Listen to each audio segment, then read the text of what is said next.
we are live. What is going on, everybody? Welcome back to the Unreal Experience podcast. My name is Alex, also known as Unreal and Gaming, and today I am joined by a pioneer within the Dragon Ball music community. He is someone that I believe needs no introduction. Him and maybe one other person are very synonymous within this community of creating tons of Dragon Ball music and just music as a whole, as I want to introduce you all for the first time, my guest on the channel, HalusaTwin. Halusa, how are you? And it's great to have you on the podcast, bro. Oh, it's great. Thanks.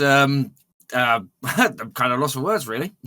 It's all good, brother. Now, what I wanted to ask you, I think, right from the beginning is, I know that you're a hardcore Dragon Ball fan. I know that you're a hardcore anime fan. And what I wanted to get to kind of ask you was, what inspired you to create music, specifically now better known for Dragon Ball music on the HalusaTwin channel in, I guess you could say, by comparison to what many other composers do and musicians do on their channel? Because if you're not niche-based, then you're kind of going to be known for either a few things, and make no mistake about it, you are known for, just delivering and creating some of the best, I would say, Dragon Ball music that we've seen in the fandom. So I really wanted to know what influenced you to do this, specifically going into the HalusaTwin channel. Was it originally supposed to be Dragon Ball based, or was it maybe supposed to be something else? Like, what was the overall idea when you first constructed HalusaTwin in kind of having a vision and basic understanding as to where you wanted to go with that channel once you started making music? Well, I mean, initially, I discovered Dragon Ball when I was about 18 years old. It came on, I think it was Toonami or something like that, and I saw it, and I was like, oh, man, this is good. But when I first saw it, I saw the Ocean dub, and the music was okay. But then I was like, I was learning how to make music at that particular point in time. I was just leaving school, going into college, and studying music and performing arts. And I wanted to create my own music anyway, but I was more interested in soundtracks. As soon as the the Funimation dub came out, and Bruce Faulkner and his team took over the soundtrack for Dragon Ball Z, I don't know, the listening to the music just resonated with me a lot more, because I was a fan, like, since I was a little kid, of like Transformers, and the soundtrack, when it went into like a Generation 4 or something, became a lot more spacey and more sort of futuristic. And the original, I mean, Kikuchi and Yamamoto, well, Kikuchi really, who did the original Dragon Ball score, he had a great, sense for creating tension with the music. But with the Japanese score, they only really had it when something was happening. They had lots of like dead air, which is great for talking scenes and things like that and building tension. But I felt that the Faulkner score for me resonated more because they filled the gaps with ambient music, and because it was like, kind of futuristic and electronic, I gravitated more towards that. And that's pretty much, that was my inspiration for the channel. I started making my own music and putting it on my channel, and then I decided to do a remix of Cell's theme, because that was one of my favorites at the time. And I had a go at doing it, and it got so many like good responses and views at the time. And I was like, well, maybe I should do some more. So I did Gohan's Anger, and I did a few more from like the Cell Saga, the Saiyan Saga, and so on and so forth, going on to Vegeta's Power Up theme, and going into Majin Buu's segment of music. And before I knew it, I'd already made about 4 or 5 albums worth of music. And I thought, well, this is working, so maybe I should start making my own versions of these like iconic tracks. But like, if as if I would envision me being part of the team, or making the soundtrack myself. So that's pretty much the top and the bottom of it. I always found it really fascinating the way people got into Dragon Ball, because I know people get into Dragon Ball in various different ways. Not everyone starts off from like the beginning with OG Dragon Ball. Some people, they end up going back to it after they end up discovering Z and GT. In many instances now it's Super. But what I wanted to ask you is also, in going back, because a lot of American fans, a lot of Westerners for that matter, we discovered Dragon Ball through the original Funimation dub. I personally never had an issue with, Bruce Faulkner's music. I understand a few people are going to be like, well, it's too much rock and too much metal and blah, blah, blah. I mean, I understand, for what he did. and it was wrong for him to claim, ownership and, rights to something that he didn't create. And we all by now already know the story of what Falconer, did and how he stole music and, just basically claimed, rights and, put his name on something that he didn't make. But I still enjoy, and I think a lot of people still enjoy, the music that he made for one of the most, infamous and synonymous things that we ended up growing up with, and that was with Dragon Ball, you know what I mean? So personally, and I hate to put it this way, but I really don't care what he did. I mean, I care in a sense where it's wrong, but when I look back on Dragon Ball Z, I'm like, yo, I really enjoy what I enjoyed. It's not to, put down Dragon Ball Kai or the original, but it's just for those moments that I grew up on, and even looking back on now, I really, really loved Falconer's score. And, for the longest time, I often wondered, okay, well, if that original team had come back and they had, by some mere coincidence had the opportunity to create the score for Super, I would have been very enthralled and very excited to see what they could have put together for, instances like Super Saiyan Blue's theme song, Jiren's theme song, Goku Black's theme song, the battle with Vegito and Zamasu, the battle with Mastered Ultra Instinct Goku versus Jiren, Goku versus Beerus, stuff like that. And I would have just been head over heels to see what, they would have been able to do. But instead, we had fans such as you, such as the legendary Enigma TNG, and many others that had done that, and you to do it on a consistent basis. Now, to go back to the first question, so did you ever really see HalusaTwin becoming this? Or did you more or less kind of see this as being a channel where it just has a variety of music, but since the algorithm favors and caters to a niche-based audience, did you end up creating and formulating this to be only a Dragon Ball channel when you wanted it to be something else from the beginning? Oh, the funny thing is, when I first started doing it, when I first started making music and putting it on YouTube,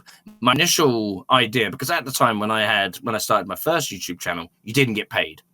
There was no partner, plan or anything like that, or partner program within YouTube, because it was still owned by the original owners, not Google. So when I initially started putting music on there, it was just so I could share my music with other people aside from my family and friends, who at the time me keep playing different tunes were getting sick of me. So putting it on YouTube was kind of like my outlet. And it was only really when I started doing the Dragon Ball stuff that people started to notice me a lot more. So I started to do it a lot more.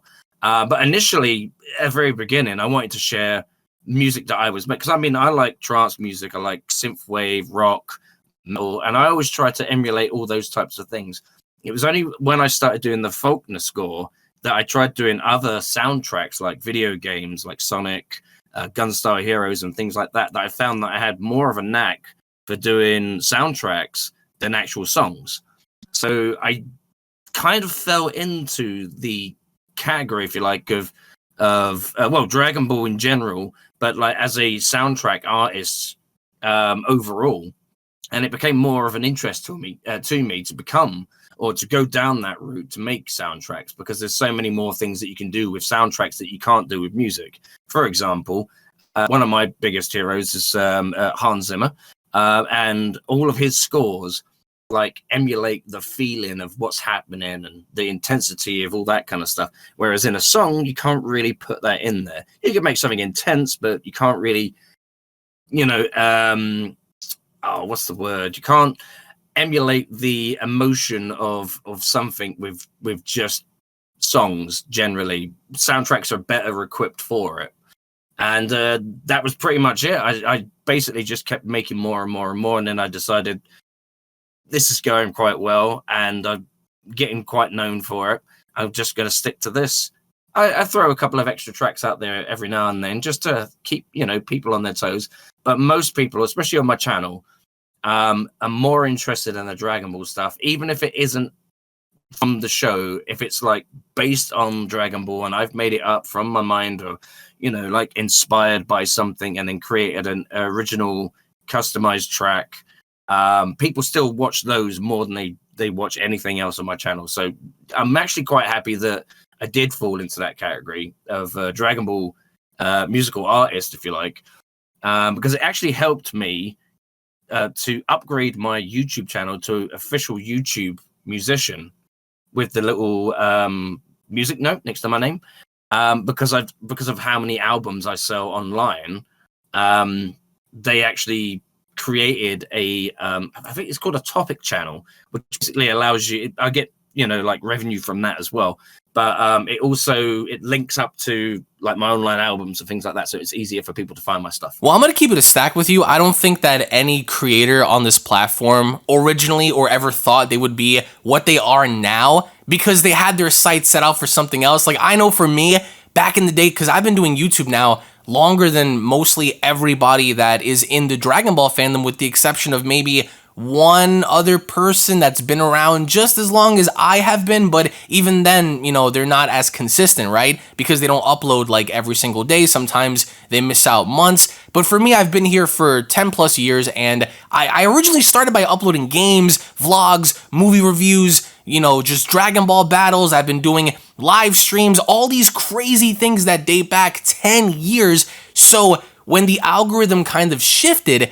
and it favored more of a niche-based audience to where you need to be kind of known for something, I love Dragon Ball. So I was like, you know what? Let me just stick with Dragon Ball. And it's something that I enjoy. It's something that, yeah, occasionally you might get burnt out on. But I've always been a proponent and a fan of what ifs, not just for Dragon Ball, but I think for any form of fiction for me, right? I can only speak on behalf of myself. So as an example, I'll give you an example. So with all of these fan mangas that I, started implementing and creating on my own for many years now, I could easily do the same thing for a property like Resident Evil, or maybe for a property like Star Wars, for example, like creating my own, versions of like mangas or comics for that, and stuff like that, So when I've noticed that, the algorithm kind of favors niche-based audiences that, cater towards one specific group, I stuck with Dragon Ball, and that was where I kind of wanted to know if you fell into that category, and it kind of sounds like you did because, with the way the algorithm, represents your content and pushes out your content, it's like, all right, well, at that point, we have no other choice than to stick with what we have, right? So what I wanted to also know, since I commission you a lot and you've been one of my top guys for my stories and so many other things, why don't you take us down the path, or like down the day of what it takes or what it's like for HalusaTwin to do these commissions and to create these songs? Is it a tedious process? Does it take all day? Does it, for an expert like you, take only a few hours? Why don't you just show us and take us down the day for HalusaTwin when he's doing commissions? Like, what does that day look like for you? Well, it's actually quite interesting, because when I first started off, I was just making music for fun. And I still make music for fun because I enjoy making music. It's what I like to do. I mean, if I ever get the professional aspect or opportunity, rather, then I would definitely take it. Because, I mean, that's kind of what I would like to aim towards. But like when I first started off, I was getting, I advertised that I would, make commissions for people. And I didn't think anyone would actually like take me up on it. But then I had a few people come forward. They asked me, through Twitter, through different social medias. I think to start with, I used Facebook. I used my Facebook page to communicate with people. I've now set up like a website, and it's it's a Wix website. I mean, it's free, but it's the easiest way, because I created a form which has like a kind of like contract in it, so that people know what they're getting, and they know, what the rights and rules and policies and all that are. But the more I did them, and the more I was becoming more known on YouTube and in the community, the more and more I was getting a high level of commissions. And now it's like I get, I don't know, I'd probably say between like 6 and 8 commissions every 2 weeks to a month. And it depends on hang on, let me get my words right. Depends on the complexity of the track. If they want a 9-minute, 10-minute track, but they want it to have different movements all the way through, like to tell a story, that can take up to a month. If it's like a short track, that could be like between 3 to 5, maybe 6 minutes, and it's very basic, they give me like an example of what they're after, I can make that between like 2 hours to 2 weeks, depending. If like, if I've got the inspiration, I can go mad, and I can literally get, like hundreds of tracks. Well, not hundreds. I get at least 20 tracks out in a day if I really, really wanted to try. Doesn't necessarily mean the quality would be good. And also could mean that like a lot of the tracks might sound very similar to each other, which I had with when Dragon Ball Super was airing, and I just caught up with it when it was, I think when Hit was introduced. I hadn't watched any of Dragon Ball Super, so I tried to catch up by just creating themes without knowing anything about the characters or anything about like, what they'd done. I hadn't seen any of them. So I just made them up on the spot just so I could catch up a little bit. And then when I was watching the show, I was trying to bust out tracks every week. But they were starting to sound samey, a lot of them. But there was a couple of good ones and a couple of bad ones. But again, I can write music very quickly if I've got a lot of inspiration. But sometimes it depends on the piece. It could be, if it's complex, it takes longer. If it's a simple request, it could be done very, very quickly. And if I've got a lot of inspiration or a lot of examples, I can make tracks very, very quickly. I mean, I was doing one a minute ago just before we got on this call, and it literally just took me 45 minutes to make the track. And not for nothing, every single time like me and you work on, a small project, a big project, like you typically take, either a day or 2 days, and, some of the songs, which ones exactly that I've showed you that you've made for me that I absolutely love. And so I know that for the algorithm, like we're all, essentially kind of catering to the algorithm and stuff. So it becomes a little tedious sometimes to always, try and appease the algorithm. I kind of wish that we had the older algorithm from, way back when, only because it kind of catered to the entirety of the channel instead of just like specifics. But even to that, right? I don't think being a content creator is easy. I think that being a content creator takes a lot of effort, a lot of sacrifice, a lot of dedication. Sacrifices in a sense where you got to dedicate time. You got to dedicate money, because in order to make money, you have to spend some money, because how else are you going to, advance yourself as a creator if you're not putting in any effort, right? And then that also means sacrifices by spending time with spouses, with, family, friends, children in some cases, So what I wanted to kind of know right now is, what is the most difficult part for you in terms of being a music content creator on this platform? Like, what would you say are some of the most like difficult things that you found yourself dealing with when being a content creator? Is it the editing? Is it, the upload schedule? Is it the thumbnails? Like, what would you say in your opinion is the most difficult part of being a content creator? I think there's lots of different things that can definitely disgruntle a lot of people that may be starting out. I mean, when I started out, it was just for bands, basically. I was just putting music out because there wasn't any other place I could put music where people could listen to it. It just became kind of like a hobby of mine to keep making music. And obviously, there was a Dragon Ball Z had already finished like ages ago. Dragon Ball GT, I think that had finished 2012 or something like that. I can't remember. Or it finished airing at 2012 or something like that. Something weird. But initially, I think it's just keeping up with people's interest a lot of the time, because when Dragon Ball Super was airing, my channel was doing very, very well, and I got a lot of recognition. I got a lot of I mean, that's how I met a lot of other people in the community, was when I was making my music, keeping consistent. And I would go on to some other YouTubers and I'd look at their spoiler reviews and things, because I thought, well, if I'm gonna stay in the game, I need to stay up to date with everything. And if they're doing spoilers, I might as well join the queue or whatever and get involved in that. And I thought, well, how can I do that if I'm just making music? So I thought, I'll make tracks based on these people's spoilers, based on the leaked titles and things like that. So that way, people have got kind of like something to come to my channel for and go, oh yeah, this might be happening and stuff. It was like when the character Magic Kaio was teased, and everyone thought he was going to be like some epic like fighter, and he was just like knocked out in 2 seconds. I made a whole theme for him, a theme tune that was like 5 minutes long, and he got knocked out in like 5 seconds. And I also did the same thing with Kaba versus Top, or Topo, or whatever people call him. But again, he only got like, clapped very quickly. But I think it's just like, like when Super disappeared, obviously the interest went a little bit. There's people that come to my channel, like my subscribers and the diehards that have been like following and listening to my music since I started in 2010 with this channel. So my first channel had issues. But I think it's like, because before, like a lot of people I know have problems with competition. I don't mind any of that. I think that's fine. Like, like other YouTubers might have like 500,000 subscribers and 1 million views on every video or something, and they do music, but they don't necessarily, they might be better or they might be worse. Who knows? I wouldn't say. I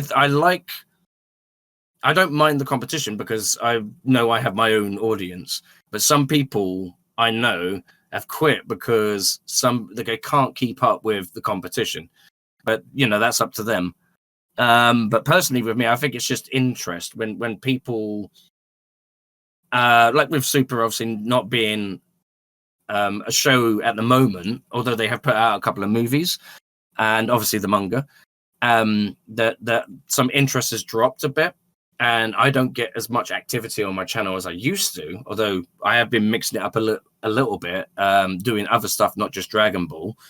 But since I've been doing more Dragon Ball stuff again recently, it has been picking up a little bit. But I think that's because obviously there's a lot of hype coming where people are suspecting that the show might be coming back through what they've heard and stuff. I mean, I don't know anything. I just go with the flow, and whatever happens will happen.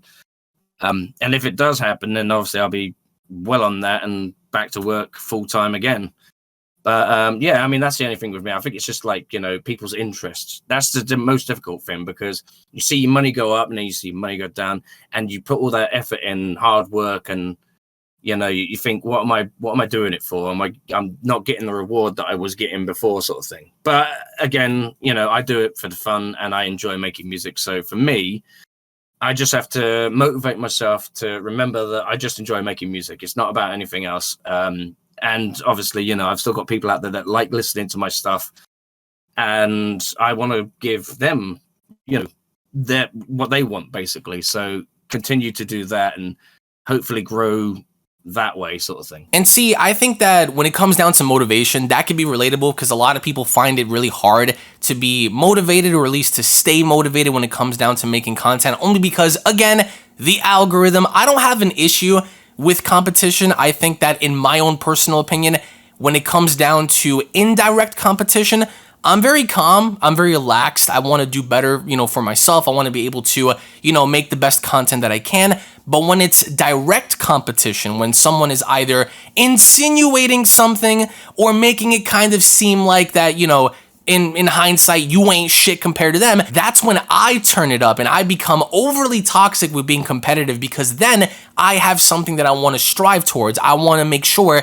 that not only am I able to put out the best, but I can take your words in how you kind of, looked at certain things by suggesting, oh, I'm better, and I'm going to make you look dumb in the end, because number one, I'm going to outlast you because I've outlasted them all, and number two, I'm going to do the best within my own ability to make sure that my content stands out by looking back and improving in areas that I know that I can improve on. So I don't think there's anything wrong with indirect competition, because when there's people, doing the same thing or doing whatever, then cool. You kind of look back on it and you're like, all right, well, that's great. I want to be able to do that, but better. Like, I want to be able to look back on my content and just improve as a person, right? Then you got those that are just filled with ego and pride, and they just think that, oh, I'm the greatest thing since sliced bread. When in actuality, it's like, you're really not, Like, even the other individual themselves will go back, and look at their content one day and go, you know what? Maybe that wasn't the best, So I think competition does breed friendly approaches to being competitive, but then you have others that blatantly think that everybody else is beneath them, but they're like, on top, bruv. So, just kind of throwing that in there. You may know who I'm talking about here, but I mean, needless to say, I think that with that being said, by looking at, other composers and other people that essentially do the same thing, because you do have a lot of people in this community that create, again, like as an example, when the Broly movie came out, everybody was doing Broly recreations and remixes and stuff, which is cool because you get like a different taste of what other people are creating, or at least how their style is like, right? So did you ever kind of look back on, you know, other people doing kind of like similar songs and get inspired to do your own? Or did you just happen to make the music as you went along and just did your own thing? Well, a bit of both, actually. I mean, there was there's two. One person in particular that I did have a lot of competition with, which was friendly competition. Although, well, I don't really know how that results anyway. But one of my biggest competition at the very beginning was obviously Saiyan Enigma, and we had this like not exactly like an unfriendly battle, but it's a battle basically because we were both making the same thing and we were both trying to make each one better. And we both collaborated with, obviously, Scott Morgan as well, who did a lot of the music from the Faulkner studio or Faulkner Productions. But that was kind of a good motivator for me, to be honest, because it pushed me forward. And I thought, well, I know the guy's very good, but I want to be as good, but I want to be different. You know, a lot of people just copy. I'm not going to say a lot of people just copy, but you do see a lot of people do the same sort of thing. Like people like some of the guitarist guys, they do a lot of the same tracks, but they don't really add stuff to it. They just, you know, like carbon copy, flat beginning to end, same track that you see sort of thing. Not to say that there's nothing wrong with that. I can't play guitar. I can play bass guitar and I can play drums, but I can't play guitar, so I can't really say anything in regards to that. It must be really difficult to do all that, plus get that into your PC, do the editing, all that kind of business too. But with me, I just wanted to, I had to look around to see what other people were making, and then I'd have a go at doing it myself, see if I could do it different, see if I could make it better in my opinion, but, you know, still respect to the original or the person that did their cover sort of thing. And obviously, you know, I had friendly competition with somebody that contacted me ages ago about music, and I kind of showed him a couple of, you know, like showed him the ropes on a couple of tracks, showed him how to structure tracks and how to master his music and all that kind of business, which is obviously Margin Blue. And me and him, we actually still have friendly competition now. So we're still kind of backwards and forwards, share it, and we obviously collaborate a lot of time as well. But we do sometimes do little things like I'll make a track. I did a track called A Hero's Journey or A Warrior's Journey based on Goku. And he did one called Warrior's Journey based on Vegeta, which was basically the same thing, but like, you know, from two flips of the coin. So I think it's healthy anyway to have a little bit of competition, or at least have somebody that you could play off. So that way it keeps you fresh, because otherwise, you know, you could get a bit lazy and maybe only put out one video every month or something, and you could do more. Whereas, you know, when you got somebody there who's like pumping out music like left, right, center, it makes you want to do it as well, sort of thing. Stay relevant with everything. So that's a good motivator for me anyway. I mean, in a sense, if somebody's copying what you're doing, or they're taking inspiration from what you're doing, then you've inspired somebody, which means that you've obviously had a great idea and they want to do something similar, but they might want to try and better you somehow, which is great. I mean, that's the whole point of like having competition and stuff, especially because, I mean, that way you see it as friendly because it's compliment, you know, because somebody wants to, you know, follow your sort of example and do their own version of it, sort of thing, which I think is great. Oh no, I agree. I mean, if you're going to be inspired by somebody, I don't really, you know, mind that at all. I think that, you know, everyone's inspired by somebody, right? But I just think that when you start incorporating someone's entire flow, someone's entire formula, one person in particular, in which we're going to talk about off camera, that I've noticed throughout the years kind of, you know, wasn't getting anywhere. And then when he saw what I was beginning to do, then all of a sudden it's like the styles and everything else was beginning to be the same thing, if you know what I'm saying, mate. You know what I mean? So, you know, I've noticed that. And just because I don't say anything doesn't mean that I don't see it, because thank God we have like channel history dates, because we can kind of go back and, check to see, okay, well, if someone claims to have done something first, you could see it based on the upload date of, when they started to do that versus the other person who wants to deny it, but then they started doing it afterwards because you could tell based on the upload date, right? So, I've noticed that there were many people that, specifically, again, one person that started copying literally everything that I was doing, and even trying to add his own flavor to it, which again, deep down, I can just say to that, you're welcome for the inspiration. So, like, even for me, for example, like, I've been covering fan mangas, technically, other people's work for, I think, for like the last 8, 9 years, 10 years, give or take.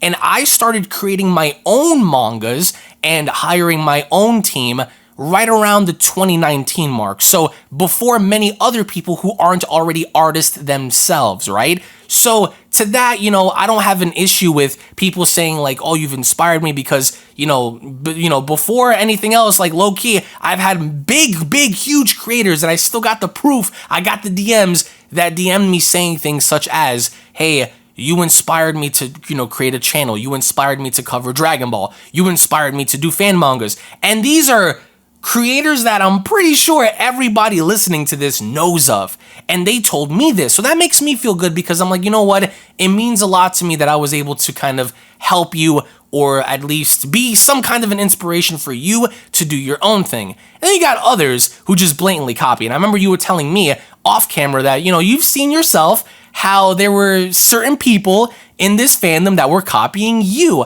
and copying your music and copying your style, right? So that is something that I cannot stand because to me, it just goes as far as to show that you're a fraud and you're uncreative as hell, which is why you have to blatantly copy, right? So I kind of understood where you came from. I kind of understood where others came from. So to that, right? Because when tying all of this in, the Dragon Ball fandom had a lot of competition and people were beefing back when Dragon Ball was around, right? When Dragon Ball Super was airing, people were unnecessarily having issues with each other. It was more like a numbers game, which when looking back on it now, you kind of want to laugh at. But what I wanted to ask you is, do you think that perhaps maybe we're, steering our way into going back into that if and when the Dragon Ball Super anime ends up coming back? Because I can only hope for things to be the way they are now.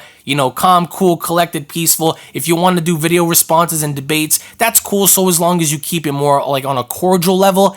But, then you have, perhaps maybe feelings and instances where, okay, well, this might become overly toxic to the point where people are going to beef again because we all had beef with each other. It was crazy. I don't see it going back to that only because obviously enough, we've all gotten older since then.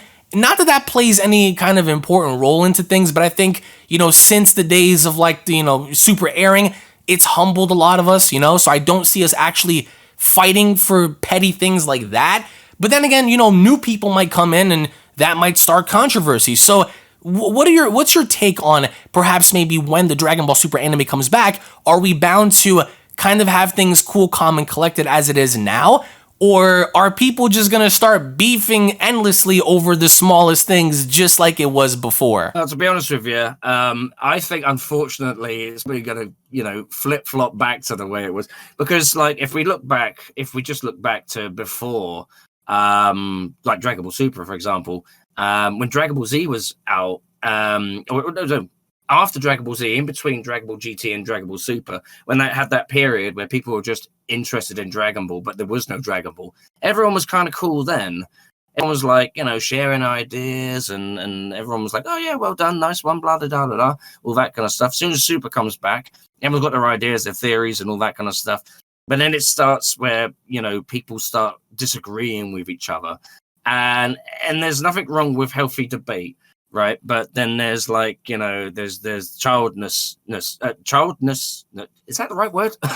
But you know what I'm trying to say, where people like they can't have their point be proven wrong and stuff like that. And I mean, it even happened in the music side of the Dragon Ball community as well. People sharing ideas and sharing stuff with each other, and then accusing each other of stealing their music and all this kind of stuff, and not crediting them and all kinds of business. To be honest with you, at the moment, it's like the calm before the storm. But like, I think what's happened is the calm before the storm was before Super. We're in the eye of the storm where it's nice and calm. And if Super comes back, it's just going to happen again, unfortunately. I think a majority of people are grown up enough that, will be able to, get along and all that. But I do think that, maybe some of the newer channels that are like got really big, really quick might have problems, that in my opinion, anyway. I heard many stories. I mean, I never really had any issues with anybody.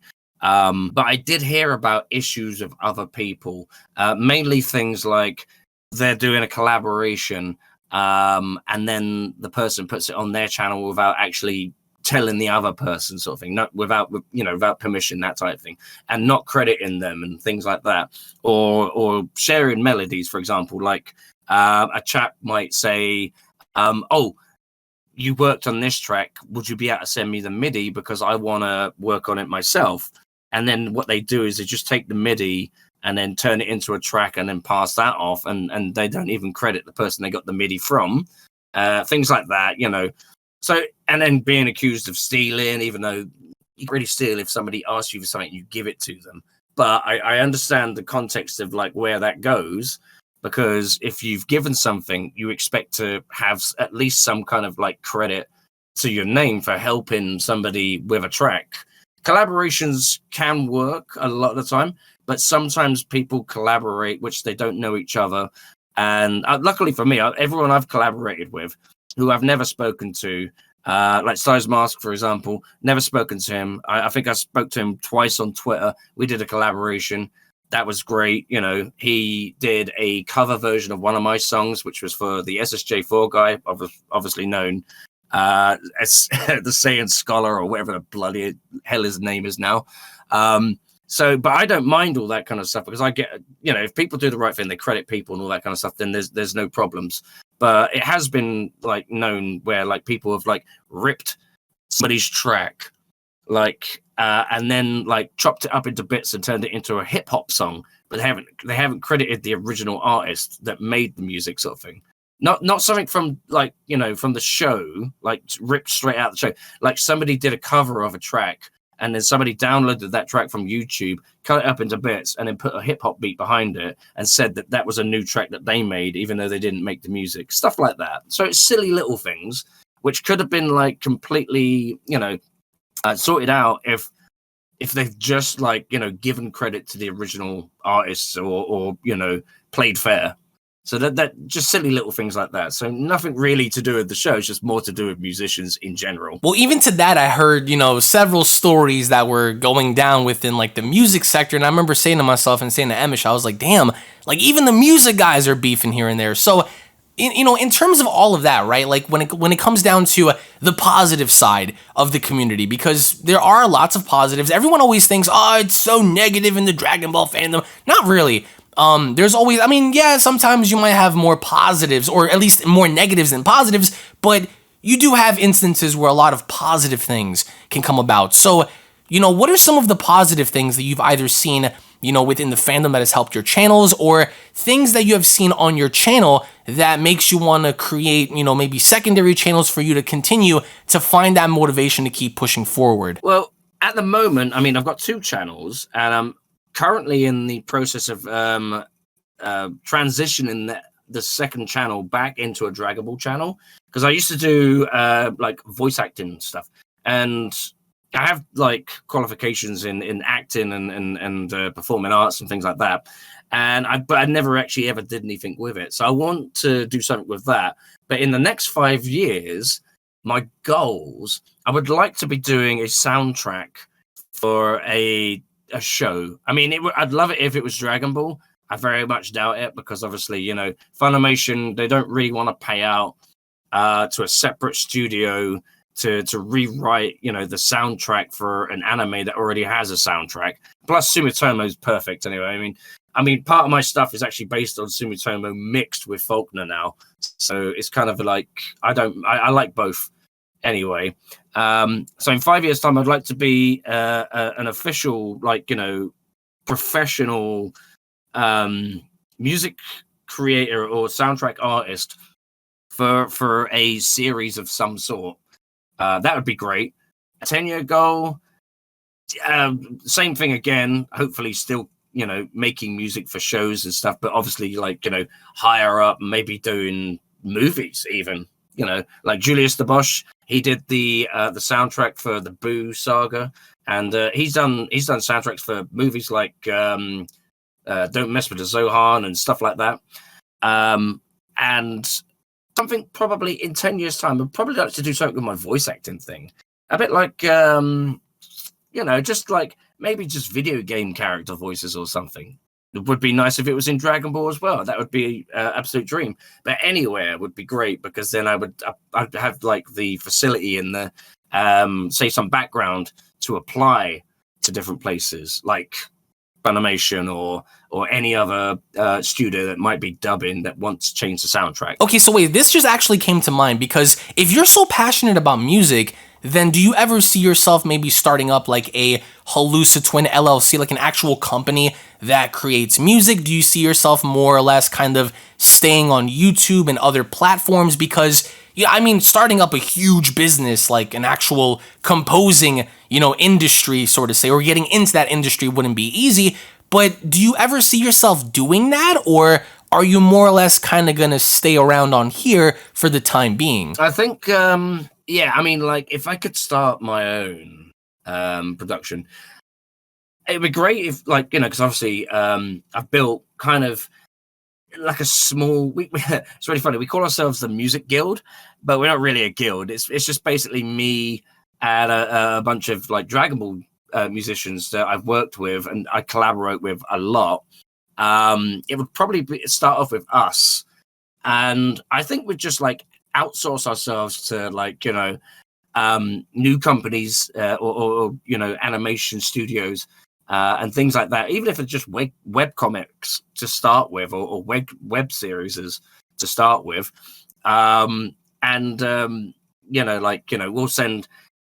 We'll get in contact with these companies and so on and so forth, and obviously advertise ourselves as being a company that makes soundtracks for series or video games and things like that, and basically just go from there. Send demos out, contact other companies that might be starting up, or even companies that have been established for years and are just starting a new project, because sometimes they do like open, what do they call it? Like open auditions, but they're not really auditions. It's more like it's an open application where you can apply because they're looking for new talent, sort of thing. So something like that. That would probably be something I'd like to get involved in. And I'm pretty sure the people that I work with musically, although I haven't worked with them recently, but that's because we haven't really had something that we all like to work on all together.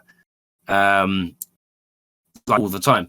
Whereas when Dragon Ball Super was out, we'd be making collaborations with each other pretty much all the time, as well as our own music. And all of our music, which is great, has a very similar sort of sound and feel. Like Mike Smith, Scott Morgan, and Julius the Bosch, all separate and all worked at Cakewalk Studios and Faulkner Productions at separate times. Although I think Mike and Scott worked there at the same time, but Mike was the first one. They all have a very similar sound when they create music. Even Julius the Bosch, who never met them until afterwards, carried on that same sort of sound for Dragon Ball based on the original content, and it fit. It sounds like one artist all the way through.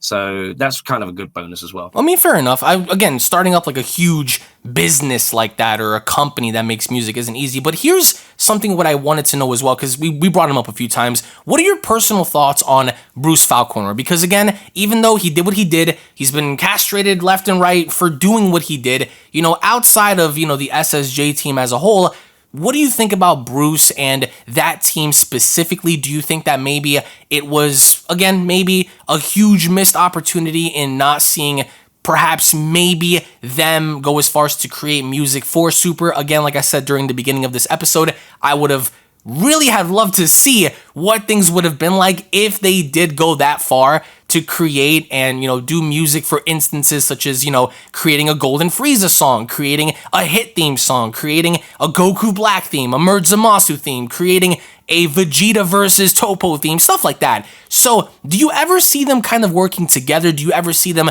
creating music for Super ever again? I mean, even though it might be on an independent level, but I wanted to kind of get your thoughts on Bruce outside of what he did as a composer. I wanted to get your thoughts on perhaps maybe if you ever see them, making something for Super. Like, what are your thoughts on that whole ordeal? I think there's some justification to some of, he made amends to it.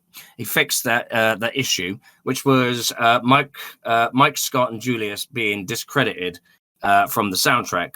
So it was just Bruce's name on there. So, but he only made a handful of tracks, whereas those guys made the rest.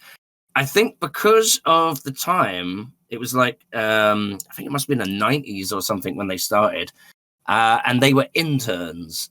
So I don't even know if they got paid. I'm not sure if they got paid or not because they were I assume they did, but because they were interns, they weren't actually. It's like an apprenticeship, I suppose. They were like apprentices working on this soundtrack for Dragon Ball Z, and it was unfair them being discredited. But he did actually get that sorted out, and they have been credited now for their work. So there's no hard feelings there. Obviously, they have their own feelings, but that's their business.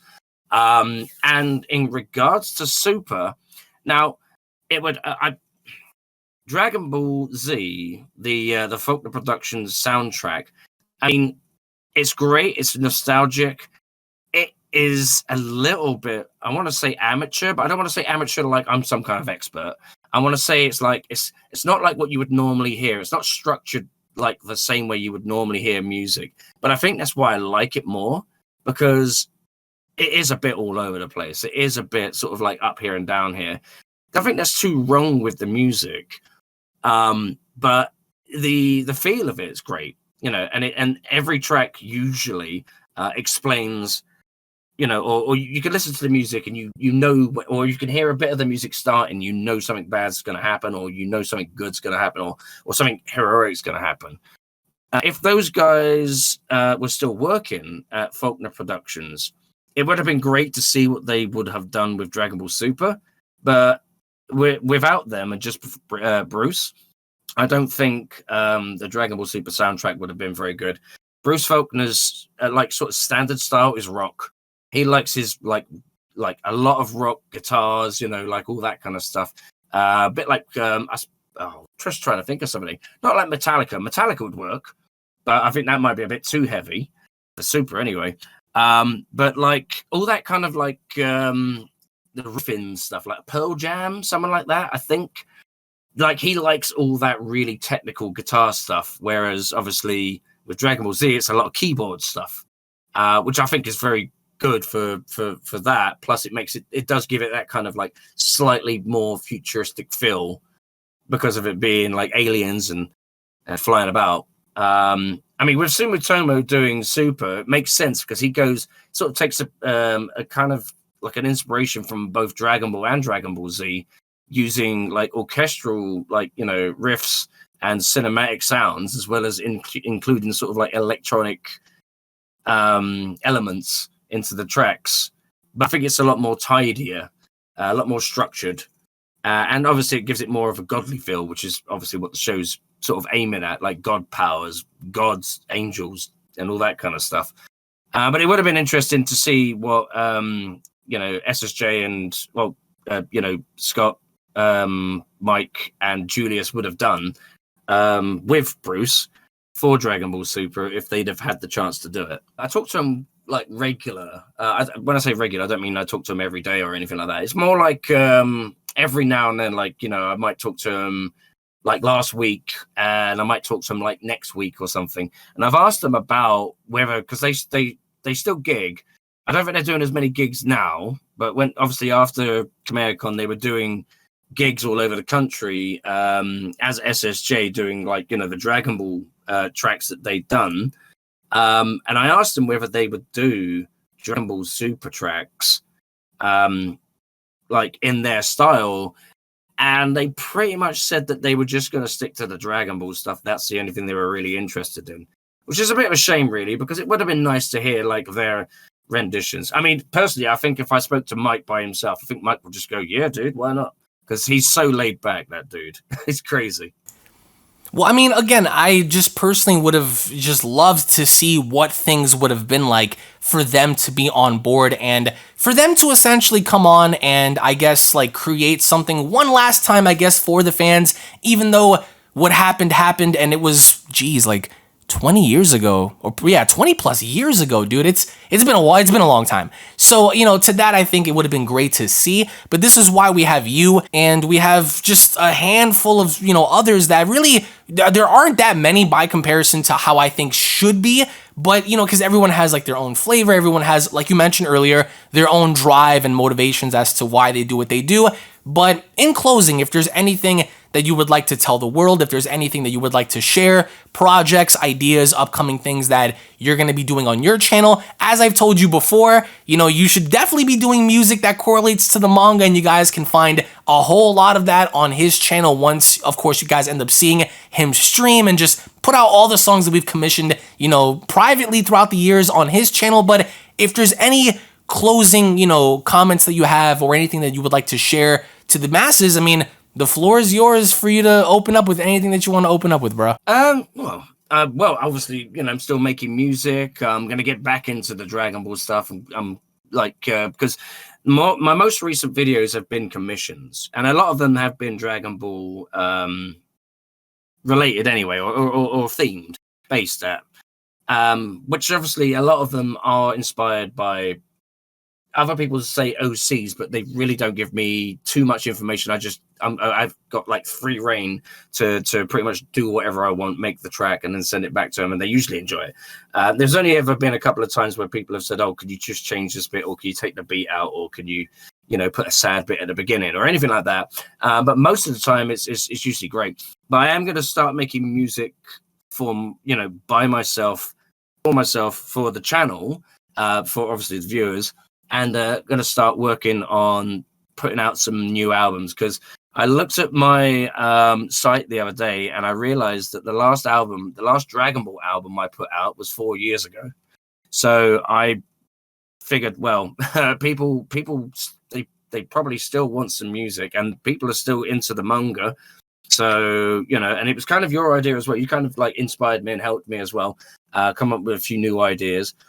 To get back on and just like bust out a whole load of new tracks for Frieza Black. Let me think, what else is there? Gas, Bardock, you know, because in the manga as well, it does the flashback and so many different ideas. I've got, because I've been looking through it, and plus obviously your video helped me. And also it was great to watch because it had my soundtrack in the background. But yeah, I'm just going to try and make more music and try and get more involved again. I kind of neglected the Dragon Ball channel, the Dragon Ball side of my channel for quite a bit of time because I was focused on the other channel. But I kind of miss it, so I want to get back into it. So that's what I'm going to be doing. Well, I personally can't wait to see what you do, and I can't wait to see what unfolds as time goes on, because, it's kind of scary to see how fast time actually goes by, especially when you're doing things, and I couldn't thank you enough for creating all of the privately commissioned soundtracks that I had you make for so many of the mangas, and so much more to look forward to. So again, if you guys want custom tracks that you want commissioned of your own, then this is the guy to hit up. So again, thank you so much, Halusa, for joining me. Thank you all so much for watching. If you guys want to go ahead and support Halusa, I will leave all of his social media links located down in the description box below of this video. If you guys enjoyed, then be sure to head on over and give this video a big fat thumbs up by smashing that like button. Also, if you guys are new, subscribe, hit that notification bell icon so that way you guys can be notified. Tune back in for more. And with that being said, I will be seeing each and every single one of you down in the comment section below of this video and in the next episode. Take it easy, guys, and have a great day. Peace.